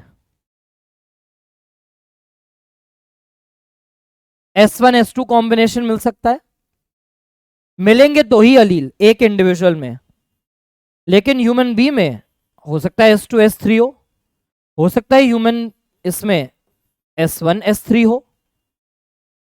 तो जब आप बहुत सारे इंडिविजुअल्स देखोगे तो आपको पता चलेगा यार 2 से ज्यादा अलील एग्जिस्ट कर रहे हैं। एक मेंबर में आपको मैक्सिमम 2 ही अलील मिल सकते हैं। हमने तीनों एग्जाम्पल हेट्रोजाइगस लिए हैं। हो सकता है वो होमोजाइगस हो सकता है वो ऐसा हो होमोजाइगस, हो सकता है ये होमोजाइगस हो सकता है ये हमारा होमोजाइगस हो। तो एट अ गिवन टाइम, ध्यान देना, एक वक्त पर एक इंसान के अंदर आपको 2 ही अलील मिलेंगे, या तो दोनों अलग या दोनों सेम। बट आप जब बहुत सारे मेंबर्स को देख रहे हो, many members, many individuals of a single species becomes a population. बहुत सारे members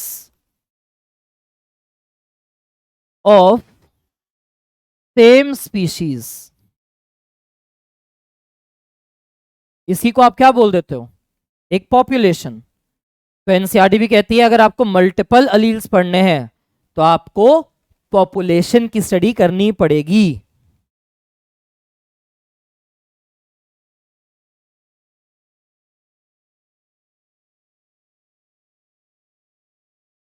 एक बहुत अच्छा एग्जांपल है ABO blood group in humans.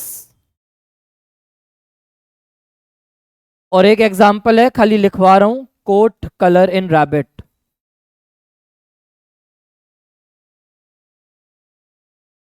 यहां पर सी जीन है, उसके 4 अलील्स एग्जिस्ट करते हैं.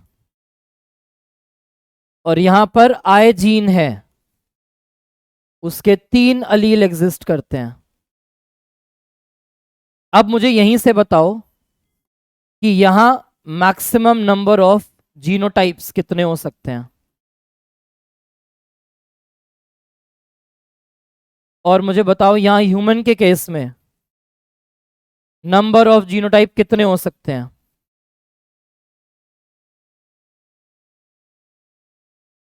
ए के लिए नंबर ऑफ जीनोटाइप, बी के लिए नंबर ऑफ जीनोटाइप. वीडियो को पॉज करो, आंसर को कमेंट बॉक्स में डालो ए और बी करके. ए ह्यूमन के केस में इस जीन के कितने जीनोटाइप बनेंगे, और बी रैबिट में इस जीन के कितने जीनोटाइप बनेंगे. वीडियो पॉज करना और फिर वहां पे चैट बॉक्स में, कमेंट बॉक्स में अपने अपने आंसर डाल दो. ठीक है. तो हमने फॉर्मूला क्या पढ़ा है, n+1/2. तो यहां पे n की वैल्यू क्या दिख रही है, 3. तो 3 + 1/2, तो आंसर आ जाएगा 6. और यहां पर क्या होगा, 4 + 1/2. तो कितने जीनोटाइप पॉसिबल हैं, 10. तो ये फॉर्मूला डायरेक्ट याद रखना. हम सीधे चलते हैं पहले एग्जाम्पल पे. हमें यही एग्जाम्पल पढ़ना है, नीचे वाला एग्जाम्पल खाली कंसिडरेशन के लिए है. एनसीईआरटी ने बोला there is a gene known as I gene. अब ये जो आई जीन है ये क्या करती है, फंक्शन ऑफ आई जीन.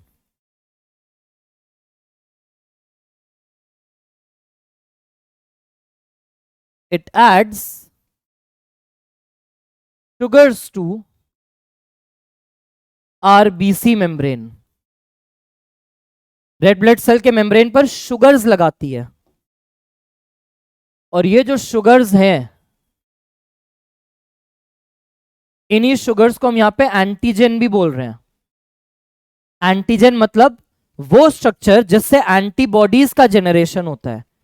उनके रिस्पॉन्स में एंटीबॉडीज बनाता है एक इम्यून सिस्टम. तो यहां पे इन शुगर के रिस्पॉन्स में सेल एंटीबॉडीज बनाएगा, तो इसको हम एंटीजन बोल रहे हैं. 3 टाइप है यहां पे, क्या क्या. इस आईजीन का एक टाइप है IA.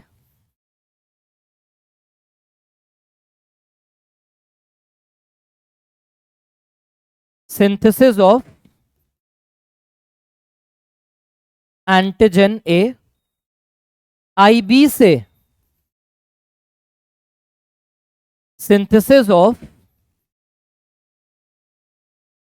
Antigen B. और IO या स्मॉल आई से एनसीईआरटी ने कहा है there is no synthesis of sugars. यहां से कोई एंटीजन नहीं बनता. तो इस आई जीन से आरबीसी के ऊपर एंटीजन कंट्रोल हो रहा है. अगर IA अलील है तो एंटीजन A बनता है, IB अलील है तो उस एंटीजन को, शुगर को आप B बोलते हो. IO या रिसेसिव आई है तो उसको आप बोलते हो भाई शुगर सिंथेसाइज नहीं हो रहा.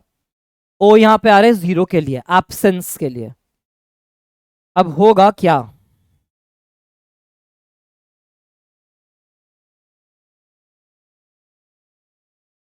हमारे पास क्या क्या केसेस हैं यहां पे.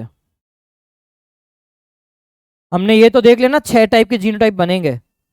तो वो 6 टाइप क्या क्या होंगे? पहला कॉम्बिनेशन IA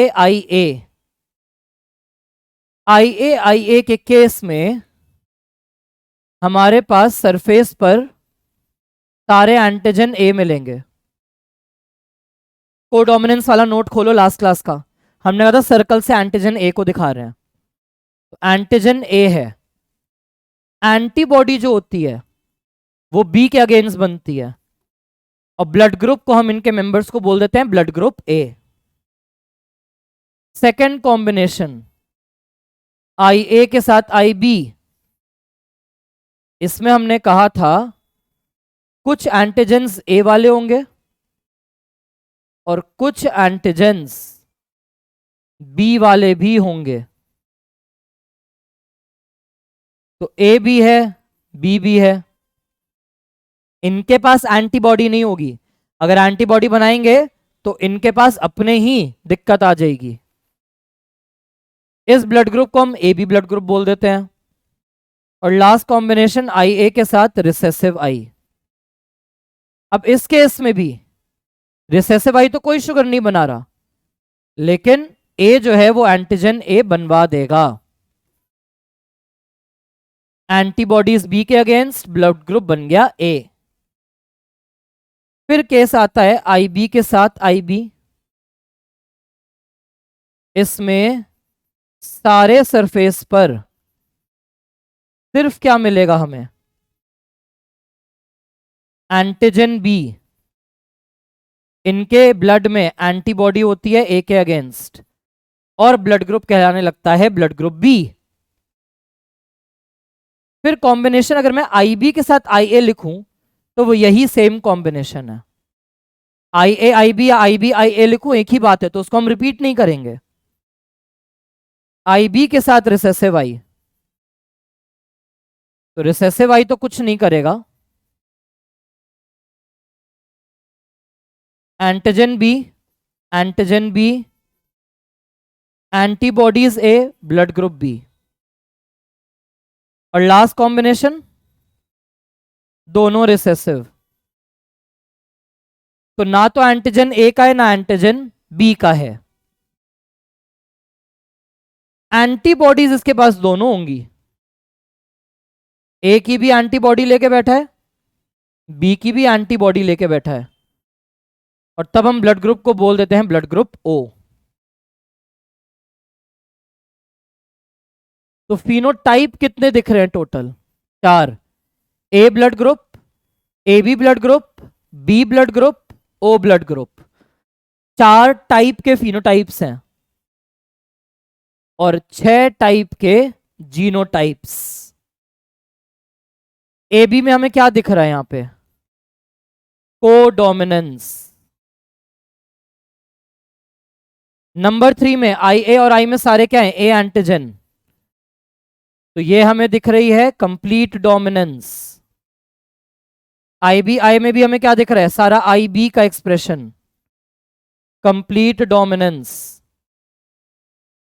तो यहां पे भी देखो, I जीन को एक कंडीशन में कोडोमिनेंस बोल रहे हैं और एक जेनेटिक कॉम्बिनेशन में ये कंप्लीट डोमिनेंस दिखा रहा है। क्योंकि 3 अलील है तो मल्टीपल अलीलिज्म का भी एग्जांपल है। यहां पे कोडोमिनेंस भी दिखती है, यहां कंप्लीट डोमिनेंस भी दिखती है। AB के पास कोई एंटीबॉडीज नहीं है, तो ये सबसे हमारे ये जो AB के मेंबर्स हैं ये सबसे ब्लड ले सकते हैं, सबसे ब्लड ले सकते हैं ये। और O के पास एंटीजन नहीं है, तो O सबको ब्लड दे सकता है। तो इसलिए हम बोलते हैं AB is universal recipient. AB सबसे ब्लड ले सकता है। AB को तुम किसी का भी ब्लड दे दो, उसके पास एंटीबॉडीज नहीं है तो कोई रिएक्शन नहीं होगा। और O जो है वो है यूनिवर्सल डोनर। क्यों? O के पास कोई एंटीजन ही नहीं है, तो उसके लिए यहां पे कोई भी रिएक्ट नहीं कर रहा, किसी के पास भी यहां एंटी O वाला कॉन्सेप्ट नहीं है, तो O का ब्लड सब एक्सेप्ट कर सकते हैं। तो O becomes the universal donor. तो यह है कॉन्सेप्ट मल्टीपल एलीलिज्म का। एक जीन है, एक ही कैरेक्टर है, ब्लड का एंटीजन, लेकिन अलील एक से ज्यादा है। IA, IB और IO। IA और IB को डोमिनेंट है, but both of them are dominant over recessive I. Equal to मतलब को डोमिनेंट, दोनों का एक्सप्रेशन आएगा। और ग्रेटर दैन मतलब IB will dominate small I, IA will dominate small I, जो हमने यहां पे देखा। A और B के कॉम्बिनेशन में दोनों एंटीजन है तो को डोमिनेंस। A और I के केस में सारे A बन जाएंगे तो कंप्लीट डोमिनेंस। B और I के केस में सारे B बन जाएंगे, कंप्लीट डोमिनेंस। यहां से एक समझ लो इसे सुंदर से डायग्राम से। इन्होंने ब्लड ग्रुप A में दिखाया एंटीजन A, ब्लड के प्लाज्मा में एंटीबॉडीज है B के अगेंस्ट। अगर B वाले मेंबर आएंगे तो उनको डिस्ट्रॉय कर दिया जाएगा। अगर ब्लड ग्रुप बी होता है तो उनमें मिलते हैं बी एंटीजन, इनके पास प्लाज्मा में एंटी ए है, ए आएगा ये उसको डिस्ट्रॉय कर देंगे। ए बी के पास एंटीजन ए भी है, एंटीजन बी भी है, सारे एंटीजन्स हैं, तो प्लाज्मा में कोई भी एंटीबॉडीज नहीं है, तो ये सबसे ब्लड ले सकते हैं।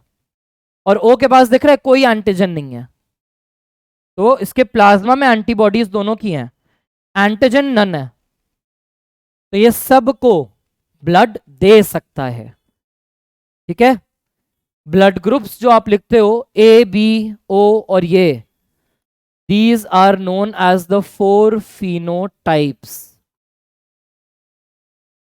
और जेनेटिक कॉम्बिनेशन ये रहे ए बी ए ओ या A recessive I, B recessive, both recessive, तो ये है 6 जीनोटाइप्स। डायरेक्ट क्वेश्चन आ रखा है इन सब पे। ठीक है, तो ये हमारा आज का सारा कॉन्सेप्ट था, pleiotropy, concept of dominance and multiple एलीलिज्म। कुछ भी अगर तुम्हें लग रहा है समझ में नहीं आया तो लेक्चर को फिर से देखना, सुनना मन खोल के, क्वेश्चन पॉज करना, सॉल्व करना, आंसर डालते जाना अपने अपने। एबीओ ब्लड ग्रुप सिस्टम किस रीजन से हो रहा था, तुम पॉज करते जाना, मैं डिस्कस कर रहा हूं। मल्टीपल एलीलिज्म, ये दोनों कॉन्सेप्ट नहीं है। मल्टी फैक्टर इनहेरिटेंस, मतलब फैक्टर वर्ड जीन के लिए आ रहा था, तो ये कह रहे हैं मल्टी जीन इनहेरिटेंस है। मल्टी जीन इनहेरिटेंस मतलब पॉलीजीनिक इनहेरिटेंस, तो यहां पॉलीजीनिक इनहेरिटेंस नहीं है। पॉलीजीनिक में क्या लिखा था, एक से ज्यादा जीन एक कैरेक्टर के लिए है, एबीओ में ऐसा नहीं होता। Next, number of phenotype ABO में कितने हैं, नीट का क्वेश्चन है, फिनोटाइप पूछा है, तो देयर आर 4 फिनोटाइप्स। नेक्स्ट, 3 बच्चे हैं एक फैमिली में, एक का ब्लड ग्रुप ओ, एक का ब्लड ग्रुप ए बी, एक का ब्लड ग्रुप बी है। What are the genotypes of parent, इस टाइप के क्वेश्चन भी आते हैं। पॉज करो, सॉल्व करो। अगर बच्चा मेरा ये है रिसेसिव आई वाला, एक बच्चा IA IB, और ये बी वाला जो है IB डैश कर दे रहे हैं, मुझे नहीं पता वो IB आई है, IB के साथ दूसरा IB है। पूछा है पेरेंट कैसे होने चाहिए। अब मुझे पता है कि अगर बच्चे के पास स्मॉल आई है, पेरेंट 1 पेरेंट 2, बच्चे के पास अगर 2 रिसेसिव आई हैं तो दोनों पेरेंट से एक एक रिसेसिव आई आया होगा। अगर बच्चे में ए और बी दोनों हैं तो एक पेरेंट के पास ए और एक पेरेंट के पास बी होना ही चाहिए, तो फर्स्ट वाला ऑप्शन। यहां से सारे बच्चे क्या बनेंगे हमेशा, IA IB।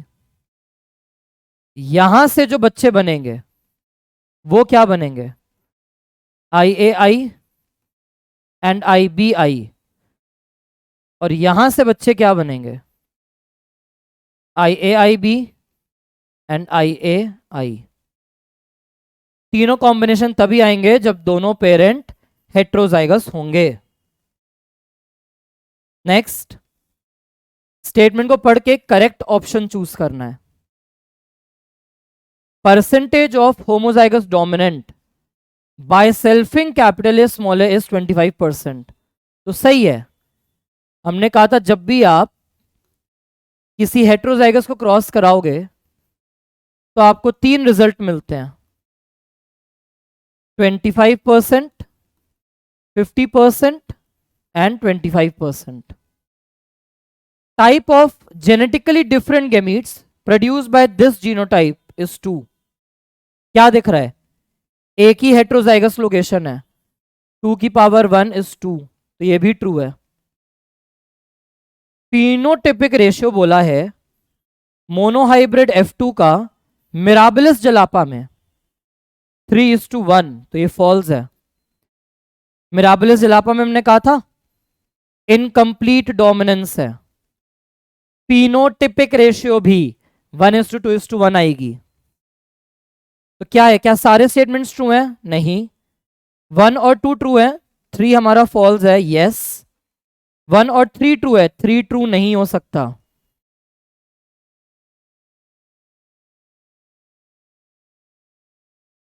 Genotype of husband and wife दे दिया है। Husband is IA IB, wife is IA and recessive I। बच्चों में क्या मिलेगा? पॉज करो, सॉल्व करो, फिर सॉल्यूशन देखना।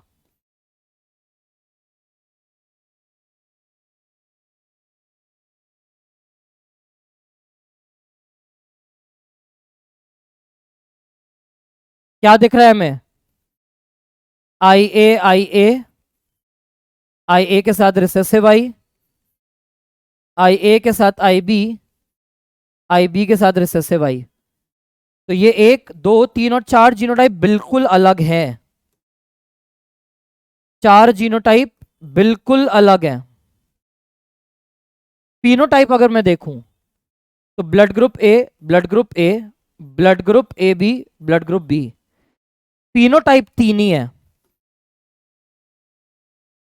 तो ऐसे लॉजिकल क्वेश्चंस आ सकते हैं।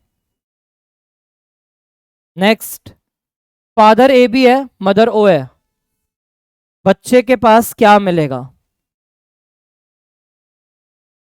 फादर AB है, मदर O है, तो बच्चे के पास क्या मिलेगा? यहां से एक ही टाइप का गैमीट बन रहा है ये।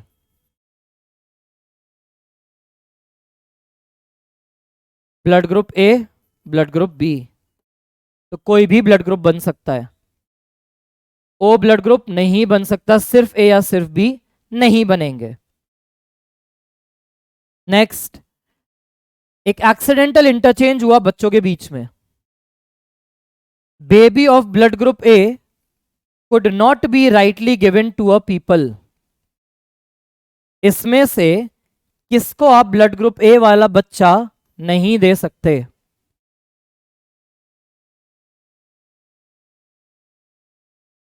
किसको नहीं दे सकते A वाला बच्चा? दोनों हस्बैंड और वाइफ का ग्रुप O है, तो क्या इनका कभी बच्चा A हो सकता है? नहीं हो सकता। तो यही वो कपल है जिसको आप A का बच्चा नहीं दे सकते। O और A का क्रॉस है, तो यहां से A वाला बच्चा पैदा हो सकता है। हस्बैंड का अगर A है, वाइफ का O है, तो भी A वाला बच्चा पैदा हो सकता है। दोनों का ग्रुप A है तो भी A वाला बच्चा हो सकता है। तो इन तीनों में से तो किसी का भी बच्चा हो सकता है, लेकिन O वालों का बच्चा नहीं हो सकता। ठीक है, तो दैट वाज इट। एक बार वापस से बिल्कुल 2x स्पीड पे बैठ के फुल रिवाइज कर लेना अगर तुम्हें लगता है नहीं आ रहा समझ में। नहीं तो वीडियो खत्म होने के बाद 10-15 मिनट का गैप लेना और एक बार बिल्कुल शांत दिमाग से बिल्कुल नोट्स जितने बनाए हैं, सुंदर सुंदर नोट्स बनाए हैं, तो उनको एकदम अच्छे से देखना। ठीक है, और दिमाग में रिकॉल करना 15-20 मिनट के गैप के बाद ही करना कि क्या क्या हमने पढ़ा था, सर ने वीडियो में क्या क्या बोला था। स्टे मोटिवेटेड, कोई दिक्कत नहीं है जिंदगी में, तुम चंगे सब कुछ चंगा। ठीक है, नेक्स्ट क्लास में अब हम मिलेंगे तो हम मिलेंगे नए कॉन्सेप्ट के साथ। अभी तक एक जीन के बारे में पढ़ रहे थे, अगली क्लास में हम 2 जीन के बारे में पढ़ने लगेंगे, एक साथ 2 जीन्स को पढ़ेंगे। तो नेक्स्ट क्लास के लिए एनसीईआरटी से तुम्हें डायहाइब्रिड क्रॉस पढ़ के रखना है। और हम मेंडल का थर्ड लॉ देखेंगे, लॉ ऑफ इंडिपेंडेंट असॉर्टमेंट, जो मेंडल ने डायहाइब्रिड के बेसिस पर दिया था। Till then your Agrim sir is signing off, take care.